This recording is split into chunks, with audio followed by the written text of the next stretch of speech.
Bapa, Putra, dan Roh Kudus, Tritunggal Maha Kudus. Bapak-bapak, ibu-ibu, saudara-saudari, dan anak-anak yang saat ini sedang mengikuti perayaan ini di dalam gereja ini, maupun yang sedang mengikutinya lewat siaran live streaming lewat channel Bunda Maria Serui. Seperti yang telah dikatakan dalam kata pengantar tadi, bahwa hari ini bersama Gereja Universal kita merayakan Hari Raya Tritunggal Maha Kudus, dan berhubungan dengan pertanyaan bagaimana kita bisa mengerti Tritunggal Maha Kudus itu, bagaimana juga kita berada dalam perlindungan Tritunggal Maha Kudus. Saudara dan saudari yang terkasih, setiap kali ketika kita berdoa, kita selalu menandai diri kita dengan tanda salib Bapa, Putra, dan Roh Kudus. Itulah rumusan teologi Gereja Katolik. Teologi kita semua berada di dalam Bapa, Putra, dan Roh Kudus, Tritunggal Maha Kudus. Perayaan tiga pribadi dan satu Allah inilah yang kita rayakan pada hari Minggu ini bersama dengan Gereja Universal, Gereja Katolik seluruh dunia. Dan kita bisa mengerti Tritunggal Maha Kudus, satu Allah tetapi ada tiga pribadi. Banyak pertanyaan di seputar dasar teologi kita Gereja Katolik ini. Tetapi kita beriman bahwa satu Allah tetapi tiga pribadi, dan kita hidup di dalamnya. Bisa kita bayangkan garis segitiga, satu garis turun ke sana dan naik lagi. Bapa, Putra, dan Roh Kudus, tetapi dia satu kesatuan. Banyak perumpamaan juga yang dikemukakan untuk mengerti tentang Tritunggal Maha Kudus ini. Misalnya seperti matahari, cahaya, dan kehangatan dari matahari. Satu tetapi fungsinya rupa-rupa. Tiga: matahari, cahaya, dan kehangatan. Lain lagi, ada juga yang mengatakan seperti kopi susu. Kopi sendiri, susu sendiri, gula sendiri. Tetapi setelah diolah menjadi satu, bisa dikonsumsi satu. Begitulah Bapak Ibu, Saudara dan Saudari yang terkasih. Memang sulit dimengerti, tetapi menurut Santo Agustinus, sesuatu yang mudah dimengerti itu bukanlah Tuhan. Tetapi Tuhan itu berhubungan dengan misteri. Maka syukurlah bahwa kita mempunyai landasan teologi Bapa, Putra, dan Roh Kudus yang sulit dimengerti, tetapi kekuatannya, dampaknya bisa kita rasakan secara nyata dalam hidup kita. Seperti perayaan minggu kemarin, kita merayakan pencurahan Roh Kudus Pentakosta, yang juga sulit dimengerti seperti apa Roh Kudus itu yang dicurahkan. Nah, untuk mengertinya kita melihat kenyataan di sekitar kita. Apakah ada yang pernah menyentuh dan memegang angin? Apakah ada yang pernah melihat menyentuh cinta? Sulit, tetapi nyata, bisa dirasakan. Keberadaan angin bisa dirasakan, tapi kita tidak bisa memegangnya. Kita selalu mengatakan cinta, tidak bisa kita pegang, tetapi bisa kita rasakan akan keberadaan cinta itu. Begitulah dengan Roh Kudus, tidak bisa kita melihat, tidak bisa kita memegang, menyentuhnya, tetapi pekerjaannya, keberadaannya bisa kita rasakan dengan hati. Begitu pula keberadaan Tuhan, Bapa, Putra, dan Roh Kudus ini yang kita rayakan pada hari Minggu ini. Dalam terang kitab suci, bacaan pertama kita dengar cerita tentang kebijaksanaan. Kitab Amsal, kalau kita baca itu hampir seluruhnya bicara tentang kebijaksanaan. Guru-guru bijaksana mengajarkan kebijaksanaan supaya orang-orang hidup bijaksana.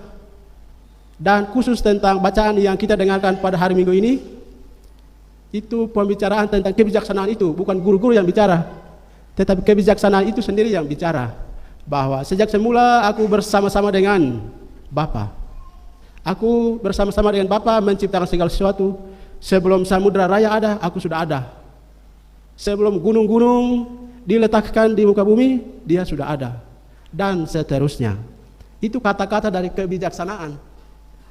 Maka dulu sebelum Yesus datang, itu guru-guru kebijaksanaan dan orang di masa itu mencari kebijaksanaan yang bicaranya apa, mana, cari. Dan setelah Yesus datang, kita selalu dengar isi kitab suci pada Injil Yohanes bab 1. Mula-mula firman itu bersama-sama dengan Allah, cahaya, dia menjelma menjadi manusia dalam diri Yesus Kristus. Nah, dari situ baru mulai buka mata. Oh, ternyata benar yang dibicarakan dalam kitab Amsal tentang kebijaksanaan dan seterusnya, kitab-kitab lain, itu adalah Yesus sebagai kebijaksanaan sejati. Jadi kebijaksanaan yang bicara tadi dalam bacaan pertama, Yesus itu dia mula-mula berada bersama-sama dengan Allah sebelum segala sesuatu diciptakan. Dan untuk mengangkat kembali manusia yang telah jatuh, maka dia sendiri, Allah, Bapa, menjelma menjadi manusia dalam diri Yesus. Itulah sebabnya keselamatan menjadi kenyataan. Dalam bacaan kedua kita juga dengar, kita manusia berdamai kembali dengan Allah dan seluruh ciptaannya yang lain karena Kristus. Tanpa Kristus yang menjelma dari Allah itu, tidak ada perdamaian antara kita, antara manusia dengan Allah, karena telah jatuh. Dan konsekuensi hidupnya dosa dan maut. Tetapi karena Yesus telah menjelma dan menjadi manusia dan melaksanakan tugas perutusan, maka kita diangkat kembali menjadi anak-anak Allah yang bisa hidup secitra dengan dia lagi. Itu isi bacaan kedua. Jadi apa yang dikatakan dalam bacaan pertama itu diungkapkan di bacaan kedua. Dan bacaan Injil secara jelas Yesus sendiri yang mengatakan bahwa dia akan mengutus Roh Kudus sebagai pribadi yang ketiga yang akan memberitahukan kebenaran sejati kepada murid-murid dan orang-orang lain yang mengikuti pengajaran mereka untuk juga menjadi murid-muridnya. Tidak ada lain. Dia akan datang untuk mengajarkan tentang kebenaran sejati.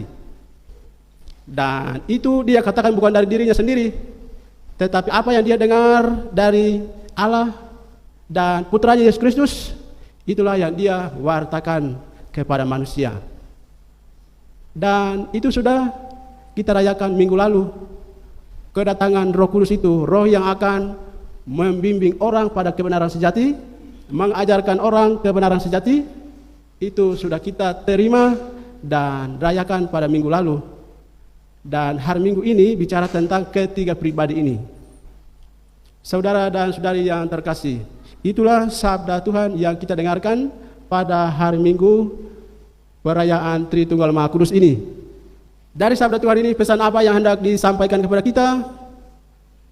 Pertama, pesan bagi kita adalah yakinlah bahwa Yesus Kristus itu kebijaksanaan sejati. Kalau sudah yakin bahwa dia adalah kebijaksanaan sejati, maka hiduplah sebagai orang yang bijaksana. Orang yang bijaksana itu selalu berpikir dan melaksanakan perbuatan-perbuatan yang tidak merugikan siapapun. Kalau merugikan pihak tertentu, maka dia bukan orang yang bijaksana. Tetap orang bijaksana selalu pertimbangkan dengan baik. Jangan sampai pihak ini dirugikan, dikorbankan. Dia harus berpikir dan melakukan perbuatan yang seimbang, sesuai dengan kehendak Allah. Itulah pesan yang pertama yang perlu kita lakukan dalam dunia di mana kita berada. Kita berada di Kepulauan Yapen, Papua, yang begitu banyak persoalan. Kalau kabupaten ini aman-aman, tetapi kabupaten lain banyak sekali masalah. Dan bagaimana kita menanggapi persoalan-persoalan seperti itu? Bijaklah seperti Yesus Kristus. Jangan sampai kita menjadi pelaku salah satu masalah. Jika demikian, maka kita bukan pengikut Kristus. Pesan yang kedua bagi kita adalah, ingatlah bahwa karena Kristus kita sudah berdamai dengan Allah di dalam Roh Kudus. Karena Kristus kita sudah berdamai dengan Allah di dalam Roh Kudus. Maka jangan berbuat dosa lagi. Kalau berbuat dosa lagi, maka kita tidak berdamai dengan Allah lagi. Hiduplah dalam kekudusan seperti Tritunggal Maha Kudus, Bapa, Putra, dan Roh Kudus yang adalah kudus. Dan pesan yang ketiga adalah kita diajak untuk bersatu, sama seperti Bapa, Putra, dan Roh Kudus yang adalah tiga tetapi satu. Jika demikian, maka dijamin kita bisa hidup bahagia di dunia ini dan juga mengalami keselamatan kekal di surga. Semoga Tuhan Allah memberkati kita dengan daya Roh-Nya dalam Kristus untuk dapat melaksanakan tiga pesan ini. Amin. Amin.